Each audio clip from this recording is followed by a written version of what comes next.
A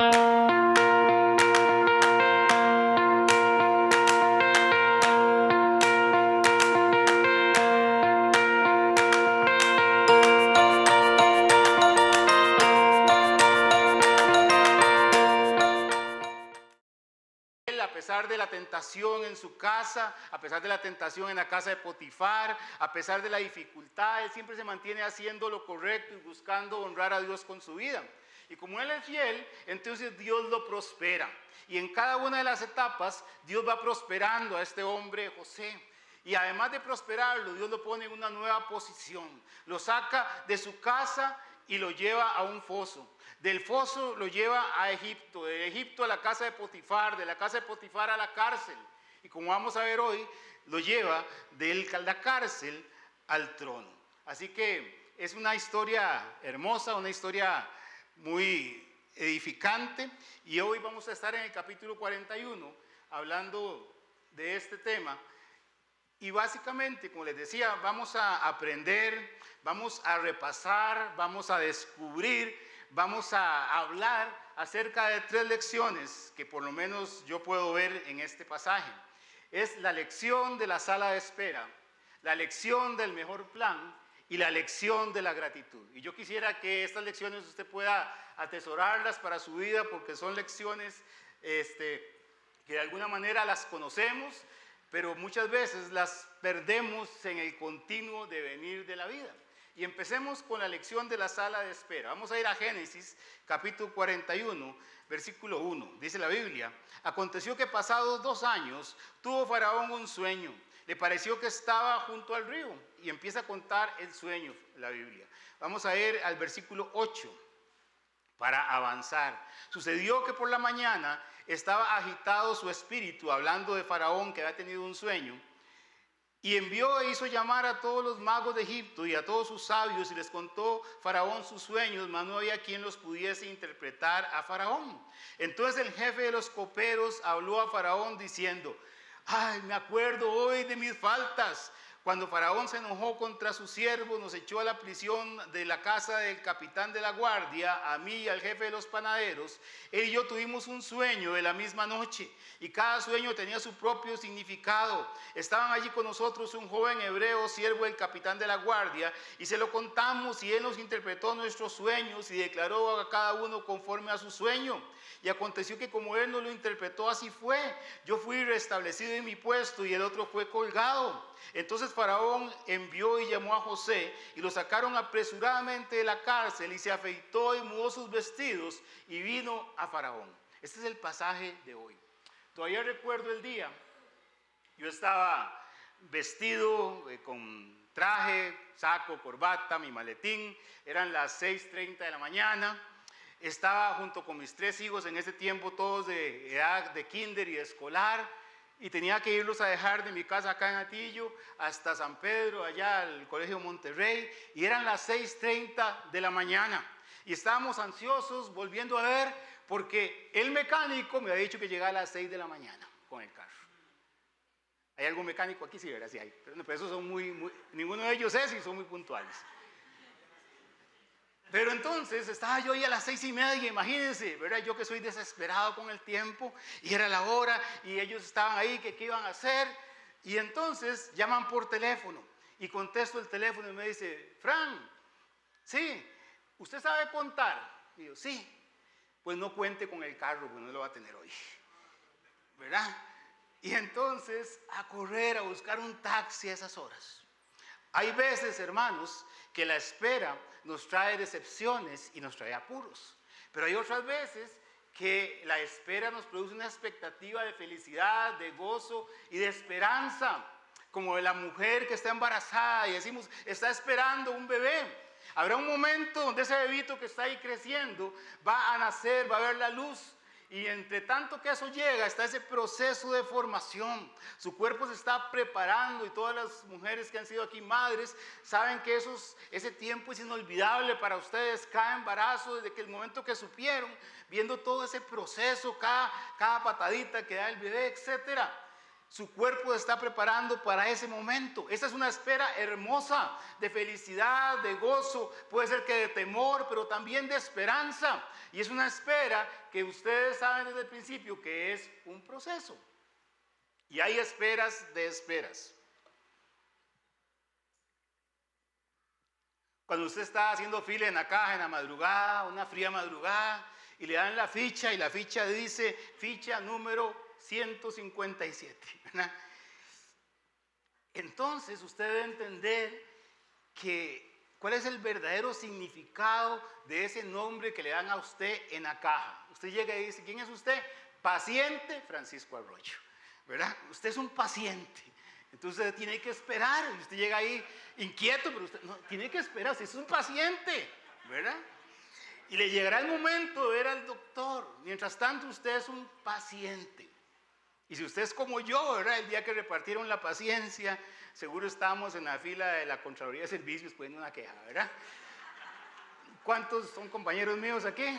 ¿Nadie? Amén, ok. Pues a José le tocó estar nuevamente en la sala de espera de Dios. Había estado 10 años, 11 años en la casa de Potifar, 2 años en la cárcel. Y esos 2 años, las expectativas de él habían empezado a cambiar cuando el copero le dijo, mire, yo voy a acordarme de usted, José. Claro, tranquilo, no se preocupe, con todo gusto, estése tranquilo. En la primera oportunidad que yo tengo, voy y le hablo al faraón. Y entonces José seguro se entusiasmó, ¿verdad? Alistó su maleta, se sentó en la esquina de la cárcel a esperar su llamado. Y pasó un día, y pasó otro día, pasó una semana, pasó un mes, pasó un año, y pasaron 2 años y no pasó nada. Una vez que el copero llegó a la casa de Faraón, simplemente lo olvidó. Probablemente usted ha visto estas imágenes ahí, ¿verdad? De alguien poniendo numeritos ahí, poniendo rayitas. Y es porque en las cárceles perdemos la noción del tiempo, o se pierde la noción del tiempo. Yo no he estado. Pero el reloj parece detenerse en ese lugar. Y probablemente José tenía el reloj detenido, estando ahí de una manera injusta. Probablemente en su mente pasaba, bueno, ¿y por qué no me llaman? Solo había silencio, solo había desesperanza, solo había frustración. Y yo no sé si había alguna cierta rabia, porque él decía, pero ¿por qué si yo no hice nada? Si hice solo lo correcto. Soy totalmente inocente de los cargos, estoy aquí porque estoy actuando con integridad. Y probablemente las preguntas de José eran, ¿cuándo voy a salir de aquí? Y José estaba en la sala de espera de Dios. Esperar pacientemente en el Señor, hermanos, es un versículo muy bonito de los Salmos hasta que nos toca aplicarlo a nuestra propia vida. Amén. Cuando leemos la historia de José, tenemos una imagen lineal del tiempo, pero hay veces entre un versículo y otro, entre un renglón y otro, hay meses, hay años, hay lágrimas, hay canas, hay dolor. Y en el caso de José eran 2 años de espera. Pero José estaba ahí y cuando probablemente su esperanza no estaba en su cenit, ¿verdad? Estaba tal vez un poco baja, ese día oyó un escándalo.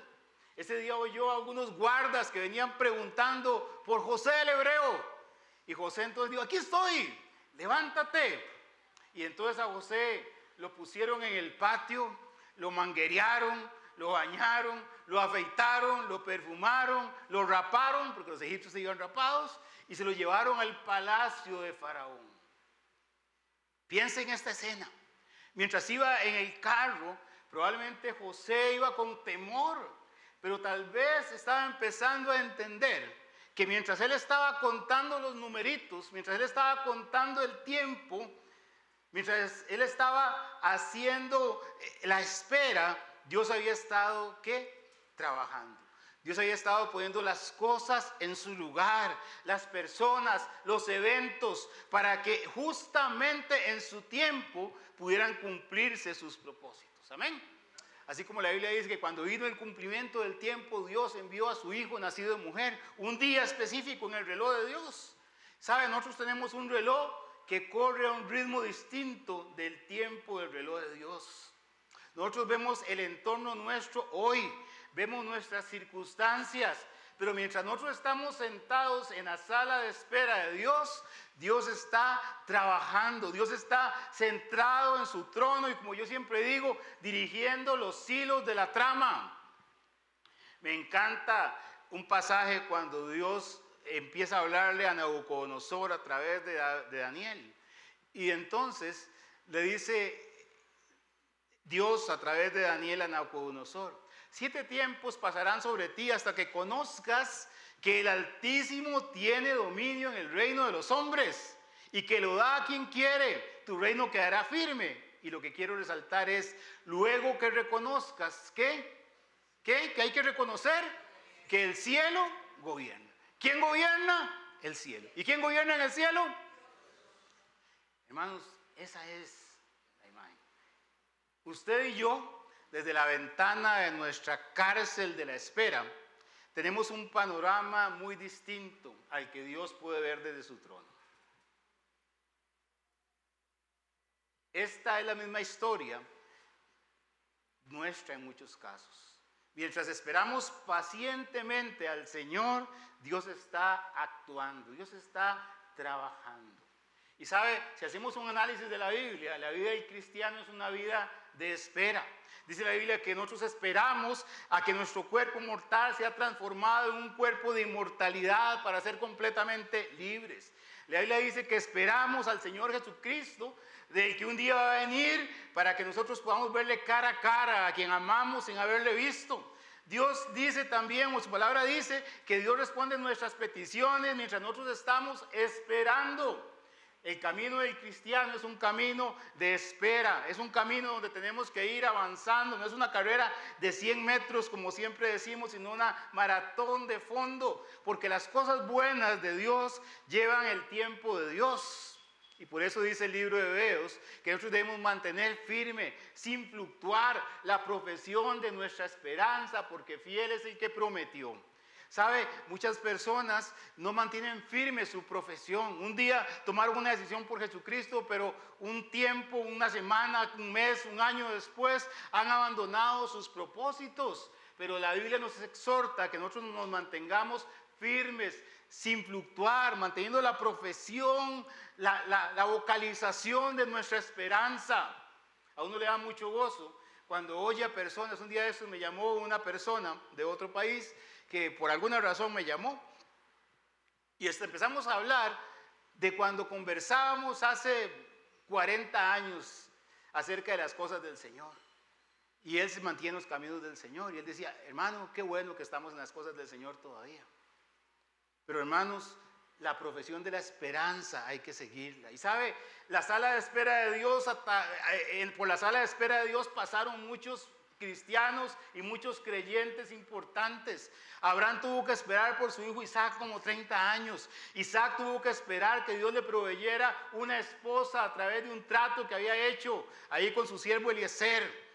Jacob tuvo que esperar 14 años por Raquel. José tuvo que esperar de los 17 hasta los 30 años para llegar a Faraón. El pueblo de Israel tuvo que esperar tiempo para poseer la tierra prometida. David tuvo que esperar un montón de tiempo desde el momento que fue ungido como rey, siendo un jovencito de 17 años, hasta los 30 que llegó a ser rey de Israel.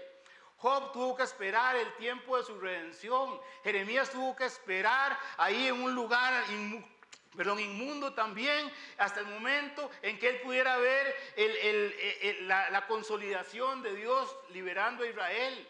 Daniel tuvo que esperar porque hizo una oración pidiendo dirección y tuvo que esperar varios días porque para él Dios estaba detenido, pero en el cielo había una batalla entre los ejércitos de Satanás y el ejército de Dios para poderle dar una respuesta. El pueblo de Israel todavía espera a su Mesías.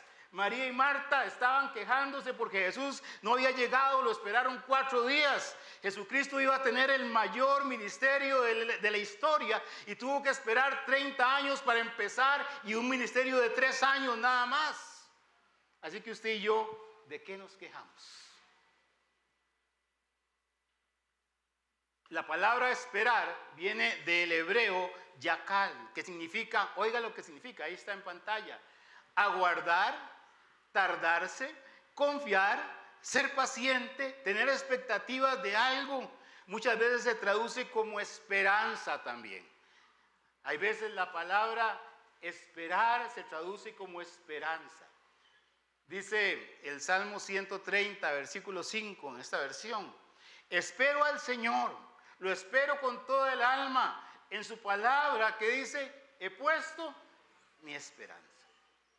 ¿Alguien sabe dónde está la primera mención de la palabra esperar? Siempre es bueno ver la primera mención de una palabra en la Biblia, nos enseña algunos principios. Está en Génesis capítulo 8, versículo 10.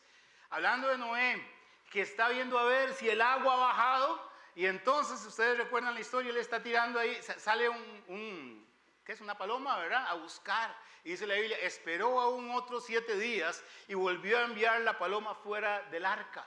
Esa es la primera mención de la palabra esperar. Y en el contexto, ahí hay un hombre esperando la salvación que Dios va a dar. Está metido en un arca, está metido en una cueva, en un hueco, esperando a que Dios haga algo. Ese es el concepto de esperar.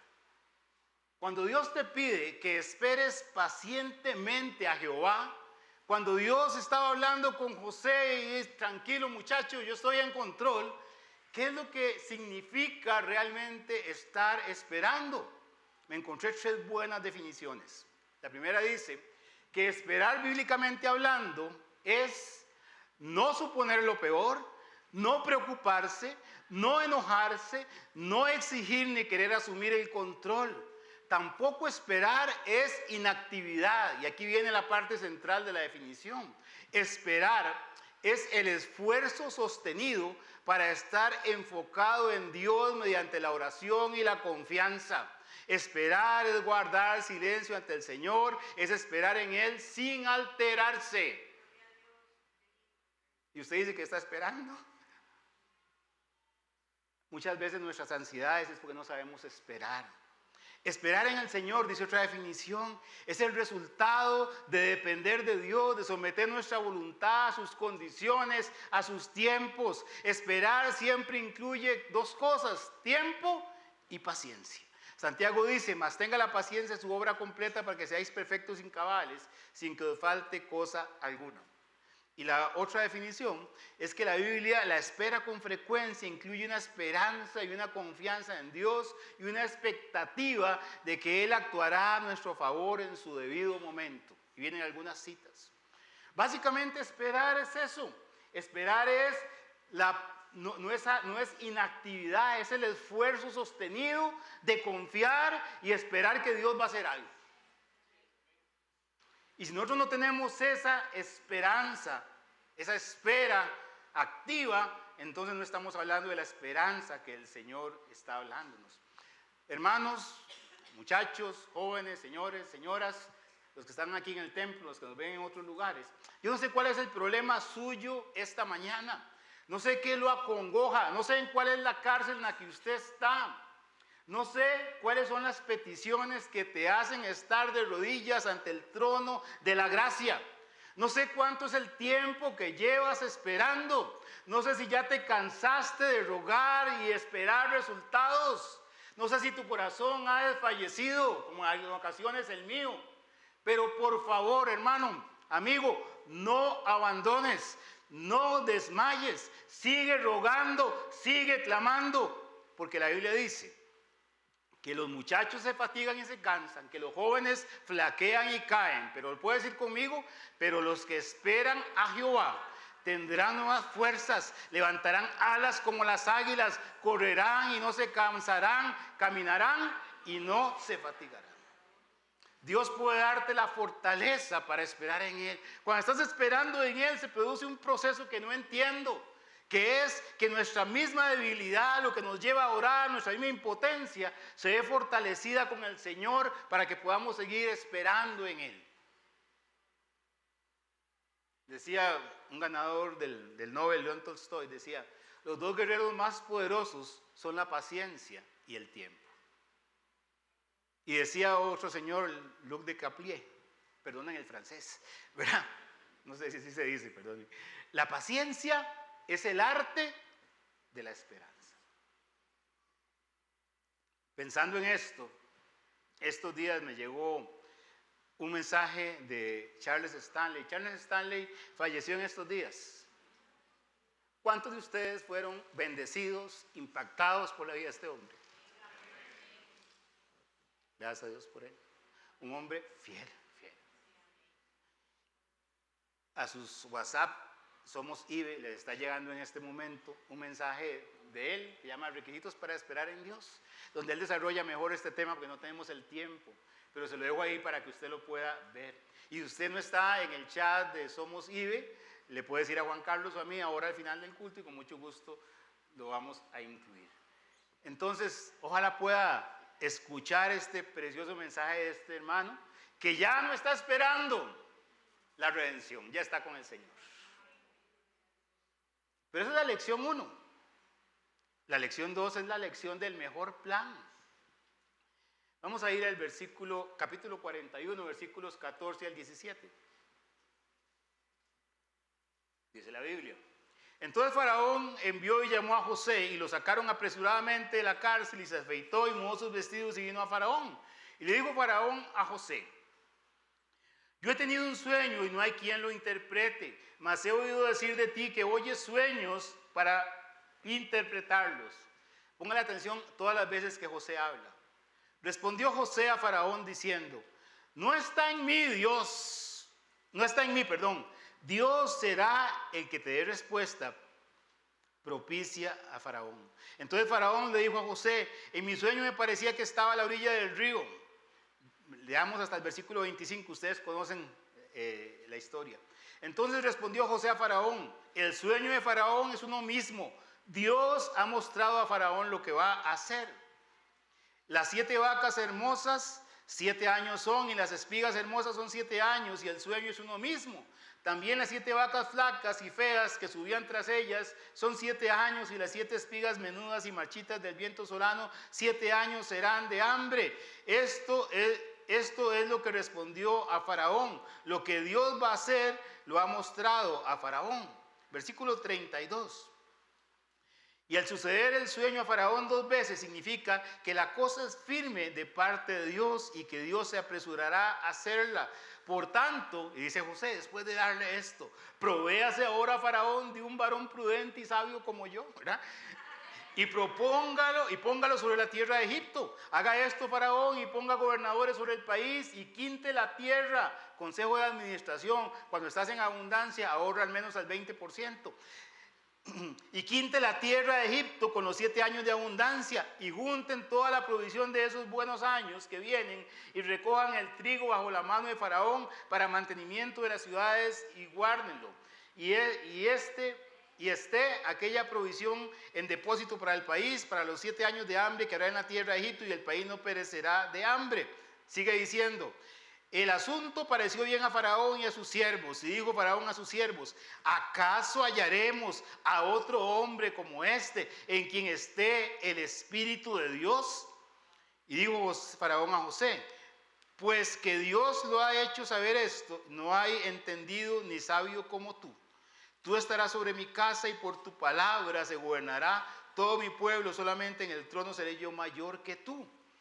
Dijo además Faraón a José: y aquí yo te he puesto sobre toda la tierra de Egipto. Entonces Faraón quitó su anillo de su mano y lo puso en la mano de José, y lo hizo vestir de ropas de lino finísimo, y puso un collar de oro en su cuello, y lo hizo subir en un segundo carro, y pregonaron delante de él: doblad la rodilla. Y lo puso sobre toda la tierra de Egipto. Y dijo Faraón a José: yo soy Faraón, y sin ti ninguno alzará su mano ni su pie en toda la tierra de Egipto. Y llamó Faraón el nombre de José Sanat Panea, y le dio por mujer a Asenat, hija de Potifera, sacerdote de On, y salió José por toda la tierra de Egipto. Era José de edad de 30 años cuando fue presentado delante de Faraón, rey de Egipto, y salió José delante de Faraón y recorrió toda la tierra de Egipto. Y la historia sigue. Pero me encanta cómo empieza el versículo 16. Faraón llama a José, él llega y le dice: mire, tuve un sueño. Y lo primero que le dice José es: no está en mí, Dios es el que te puede revelar. Dios puede darte la respuesta. Si usted leyó 4 veces, José menciona a Dios en este pasaje. Ni los 2 años de cárcel, ni todas sus angustias, ni todas las demás penurias de la vida habían envenenado el corazón de José mientras estuvo en la cárcel, porque José sabía que el cielo gobernaba sobre él. Él sabía que él tenía dones, talentos y habilidades, pero él dependía por entero del Señor. José no se aprovechó esta oportunidad para mostrarse a Faraón, para que vieran lo carga que era él, sino que él aprovechó esta ocasión para mostrarle a este idólatra quién era Dios. Porque ellos tenían montones de dioses y él dice, Dios es el que va a hacer esto. 4 veces José menciona a Dios. José seguía con la firme convicción de que el cielo gobierna y le dio testimonio a Faraón que creía en un montón de dioses del único y verdadero Dios. Y ahora, ¿y eso qué tiene que ver conmigo? ¿Sabe, hermano, hermana, amigo? Siempre que usted y yo decidimos honrar a Dios delante de los hombres, Dios se encargará de honrarnos a nosotros. Dice la Biblia, Dios honra, ¿a qué? A quienes le honran. Y eso es una regla de la vida. La semana pasada, hace 8 días, alguno de ustedes me estaba comentando un pasaje de su vida. Y con los ojos llorosos me estaba comentando de una difícil decisión de honrar a Dios o no honrarlo, de actuar con honestidad o no hacerlo, a sabiendas de que perdería el nuevo trabajo que había adquirido después de estar varios años sin trabajo. Varios años sin trabajo, obtiene un trabajo y lo primero que lo ponen a hacer es algo deshonesto. Y se encuentra con la disyuntiva si hacerlo debido o no. Y entonces decidió hacer lo correcto. ¿Y sabe qué pasó? Lo echaron. ¿Y sabe qué pasó? Me decía este hermano con ojos llorosos. Inmediatamente, unos días después, Dios abrió otra puerta mejor, en forma inesperada, milagrosa, porque Dios honra a los que le honran.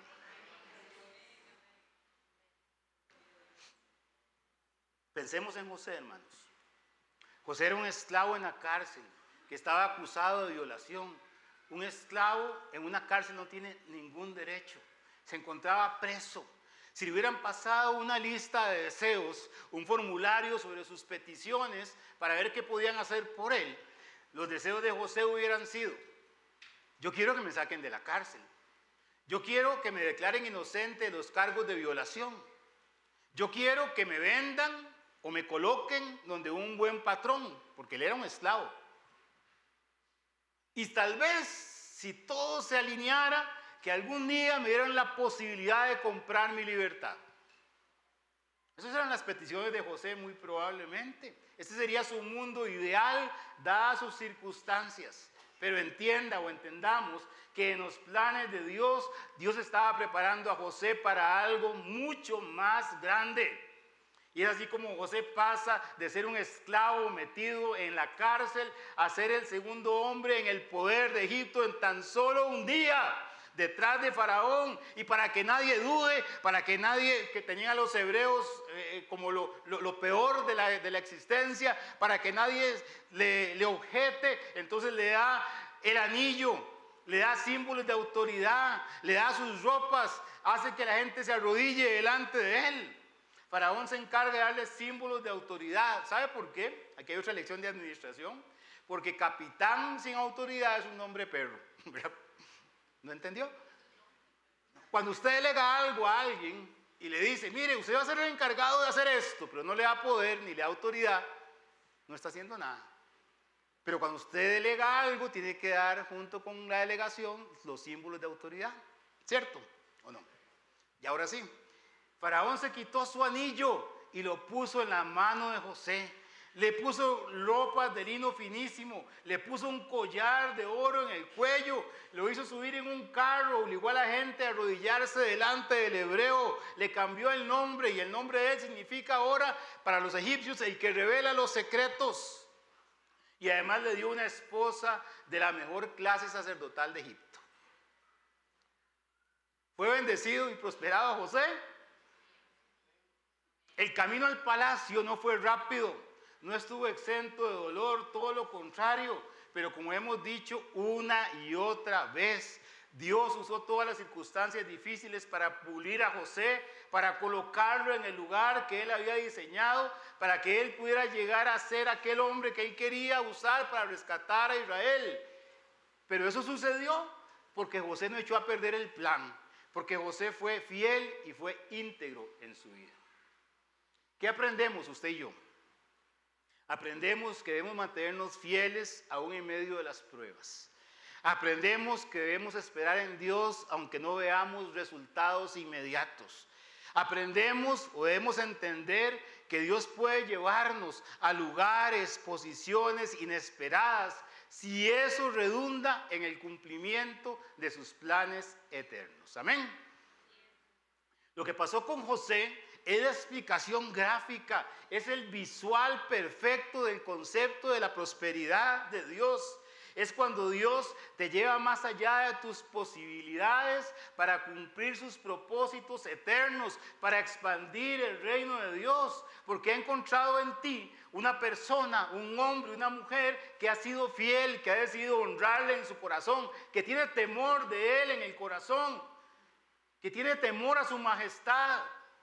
En términos de la enseñanza de la campaña de la semana pasada, que ha decidido vivir en santidad, ha decidido vivir como una persona apartada para algo, para un propósito eterno. José no es un hombre exitoso, José es un hombre prosperado por Dios. Y yo quiero decirte algo, en esta sociedad en la que vivimos, Dios no está interesado en hacerte a vos un rey Midas, que todo lo que toques prospere, que vivas una vida desastrosa y que Dios te va a bendecir. Que tus negocios prosperes para que vivas bien y puedas estar en una mejor condición. Dios no está interesado en eso. A Dios no le interesa ascenderte cada año para que todo el mundo vea tus talentos y habilidades superiores, para que puedas decir qué carga soy. A Dios no le interesa suplirte el dinero para pagar tus tarjetas hasta el tope, si no ha cambiado tu corazón y tu carácter para que aprendas a administrar el dinero. Pedro se preparaba para dirigir el negocio de pesca de su padre y Dios lo hizo pescador de hombres. Moisés se preparaba en el palacio para ser el segundo de Egipto y Dios lo llevó 40 años por el desierto para volver después como el libertador. Me encanta pensar en Zacarías y Elizabeth sufriendo por ser estériles y viejos. Oraban por tener un chiquito que alegrara sus vidas y Dios les mandó a Juan el Bautista. ¿Cuál es tu plan de vida, amigo, hermano? Pero más importante, ¿cuál es el plan que Dios tiene para ti? ¿A dónde quiere llevarte? Tal vez, solo tal vez, estás siendo discipulado porque quieres aprender el ABC de la Biblia, sos nuevo en las cosas del Señor y quieres aprender un poquito más y quieres estar más informado. Y tal vez lo que Dios quiera hacer de ti es el próximo misionero que salga de esta iglesia. ¿Puede ser o no puede ser? Tal vez estás sacando tu segundo posgrado para ser un profesional bien pagado y tal vez Dios quiere usar tu profesión para poder tocar a otras personas en el mundo. Desde sanar a alguien enfermo, desde poder alcanzar a que otras personas lleguen hasta ir. Tal vez quieres casarte porque quieres vivir para siempre feliz. Y tal vez Dios desea utilizarles para que puedan plantar una iglesia en algún lugar. No sé. Lo único que sé es que si usted y yo llegamos al punto de decir, heme aquí, envíame a mí, Dios lo va a hacer. Los veo muy callados, estoy siendo muy directo. ¿Sabe qué sé yo de esta lección? Que el plan de Dios es mejor que el plan mío. ¿Sí o no? Lo que Dios quiere para usted es mejor que todo lo que usted pueda hacer por usted mismo.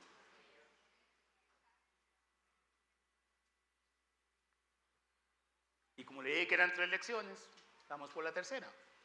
Es la lección de la gratitud. Capítulo 41, vamos a ir al versículo 45 a 54. Dice la Biblia. Bueno, llamó el nombre de Faraón el nombre de José Zapat Panea y le dio por mujer a Asenat, hija de Potifera, sacerdote de On. Y salió José por toda la tierra de Egipto, y era José de edad de 30 años cuando fue presentado delante de Faraón, rey de Egipto, y salió José delante de Faraón y recorrió toda la tierra de Egipto. En aquellos 7 años de abundancia, la tierra produjo montones. Y se reunió todo el alimento de los 7 años de abundancia que hubo en la tierra de Egipto y guardó alimento en las ciudades, poniendo en cada ciudad el alimento del campo a sus alrededores. Recogió José trigo como arena del mar, mucho en extremo, hasta no poder contar porque no tenía número. Versículo 50, márquelo. Y nacieron a José 2 hijos antes que viniese el primer año del hambre, los cuales dio a luz a Senat, hija de Potifera, sacerdote de On. Y llamó José el nombre del primogénito Manasés, porque dijo, Dios me hizo olvidar todo mi trabajo y toda la casa de mi padre. Y llamó el nombre del segundo Efraín, porque dijo, Dios me hizo fructificar en la tierra de mi aflicción. Así se cumplieron los 7 años de abundancia que hubo en la tierra de Egipto, y comenzaron a venir los 7 años del hambre, como José había dicho, y hubo hambre en todos los países, más en toda la tierra de Egipto había pan. ¿Sabe? Faraón acaba de conocer a José, y Faraón es inteligente, y rápidamente ha visto en él un ser excepcional, un ser dotado de inteligencia y sobre todo un ser tocado por Dios. Y entonces Faraón quiere convertirlo en un egipcio. Sabe que es valioso. Si fuera un jugador de fútbol, Faraón quiere comprar la ficha, ¿verdad? Y entonces le da todas estas cosas. Él quiere que José sea la perla de la corona.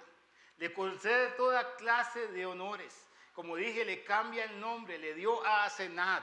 Asenat significa,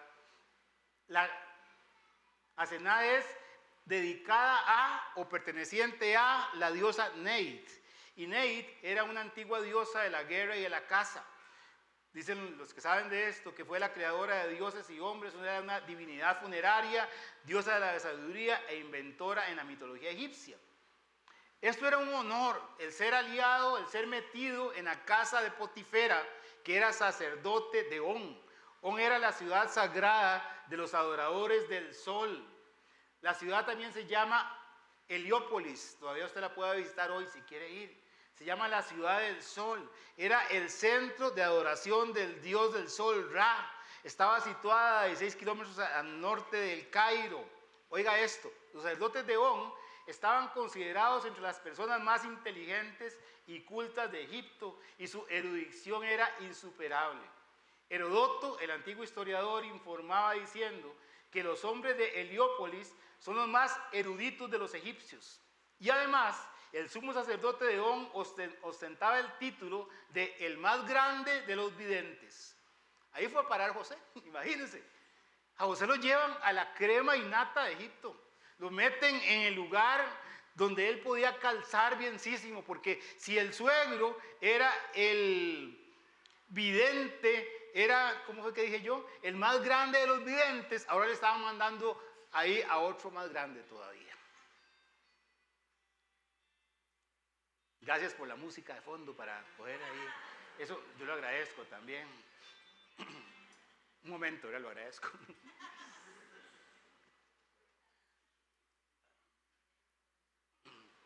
Este era un acuerdo matrimonial que era una alianza entre Faraón y el joven José.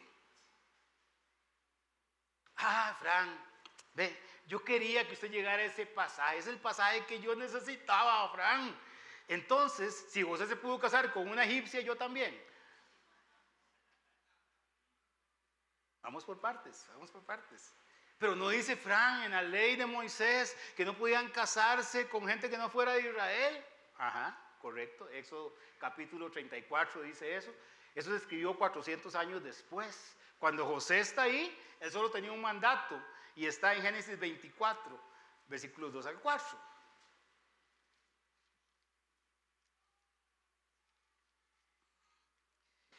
Ya esto había pasado.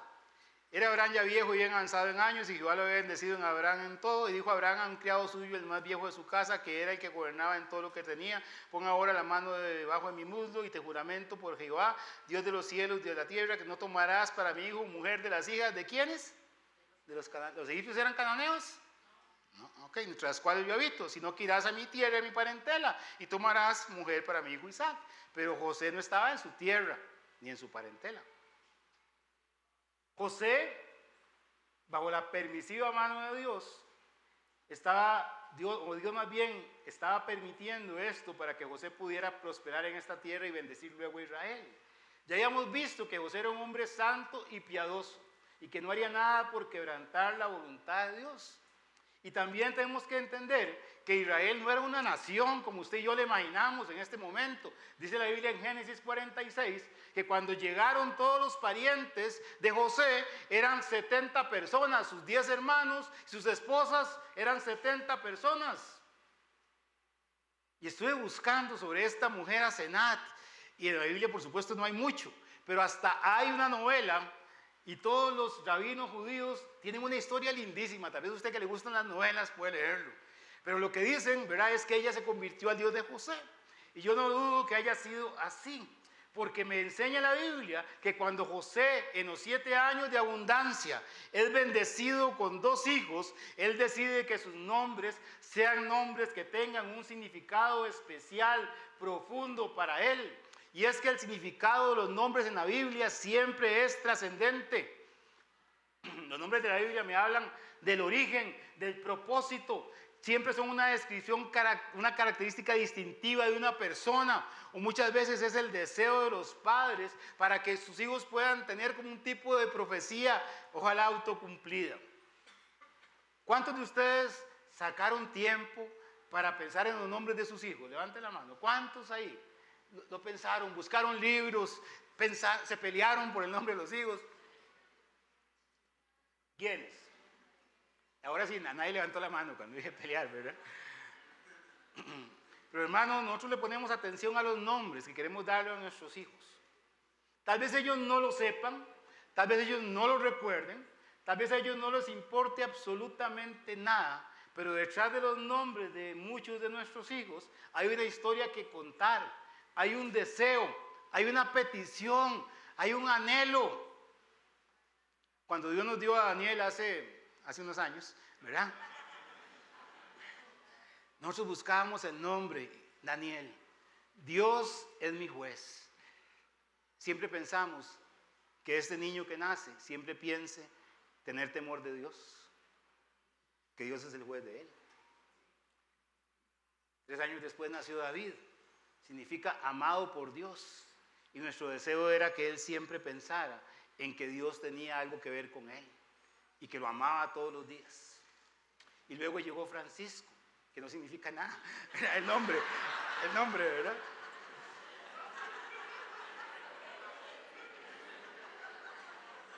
A Fran le pusimos el mismo nombre mío, ¿verdad? Porque para que quedara ahí en la estirpe. Y entonces la pregunta viene a mi mamá. ¿Y qué significa Francisco, doña Flor? ¿Por qué le pusieron a usted ese nombre? ¿Por qué le puso usted ese nombre a Francisco? Y yo esperaba alguna respuesta espiritual. Es que era una novela que daban, una película que había ahí, ¿verdad?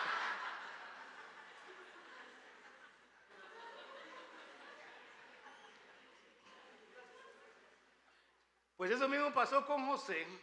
Llegaron los años de abundancia, de mucho trabajo, de muchas giras de trabajo por todo Egipto.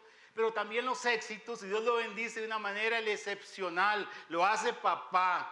Y si usted no lo entiende, ser padre es la mayor bendición que usted puede tener.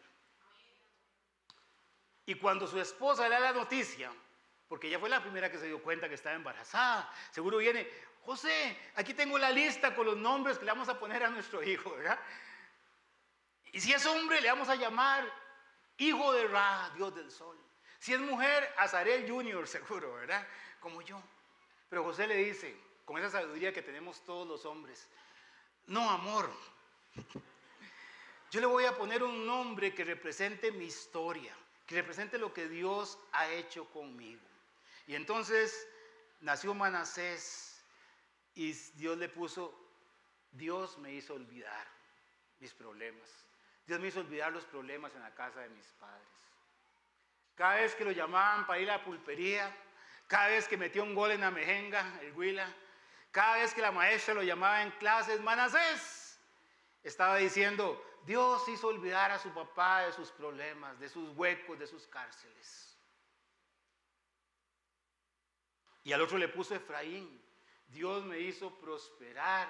Cada vez que el nombre de Efraín era pronunciado, era un llamado de gratitud, porque ese Dios en el que depositó su fe lo había hecho prosperar en tierra ajena. Son nombres hebreos, no nombres egipcios. Sus nombres le recordaban a José la mano de Dios sobre él. No tenía nada que ver con las costumbres egipcias. Nos enseña que José mantenía su fe, su integridad espiritual y que probablemente su esposa compartía su fe.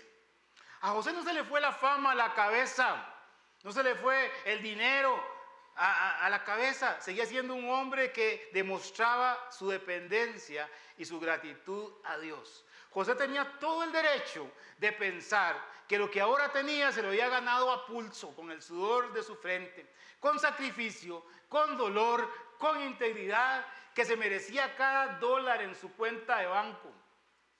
Pero su corazón seguía siendo humilde y dependiente de Dios. Dios me hizo prosperar, Dios me sacó adelante. ¿Cuál es el testimonio que proyecta tu vida a otras personas, hermano? ¿Cuáles son los nombres de las cosas que Dios te ha dado? ¿Esa es mi casa o esta es la casa que Dios me dio? ¿Estas son mis habilidades duras y mis habilidades blandas o esos son los dones y talentos que el Señor me dio? ¿Este es mi amado esposo o este es el que Dios me dio? ¿Verdad? Así, a secas. Tal vez estás viviendo, hermano o hermana, tiempos de dura prueba. Tal vez estás pasando por pozos o por cárceles. Pero yo te quiero decir esta mañana, con conocimiento de causa, que debes mantenerte fiel, que debes esperar en el Señor, que no debes afanarte, que debes pedir nuevas fuerzas. Y algún día, en algún momento, de la forma más insospechada posible, Dios va a venir en tu rescate. Te va a sacar de la cárcel y te pondrá donde Él ha decidido, de acuerdo con sus planes y no con los tuyos. Un día podrás tener hijos, fruto, resultados. Algún día podrás decir a otros, Dios me hizo olvidar las aflicciones que pasé. Un día podrás decir, Dios me prosperó en medio de las dificultades. Con esos dos hijos, Dios permite que se completen las cabezas de las 12 tribus de Israel, lo que vamos a ver en el futuro, que serán muy importantes. Se incorporan al linaje como si hubieran sido hijos de Jacob. Esta mañana hemos repasado 3 lecciones. La lección de la sala de espera, la lección del mejor plan y la lección del corazón agradecido. ¿Cuál de estas tienes que aprender? ¿Cuál tienes que vivir? ¿Cuál tienes que recordar? En mi caso las 3. Yo me fui de todas. Vamos a orar.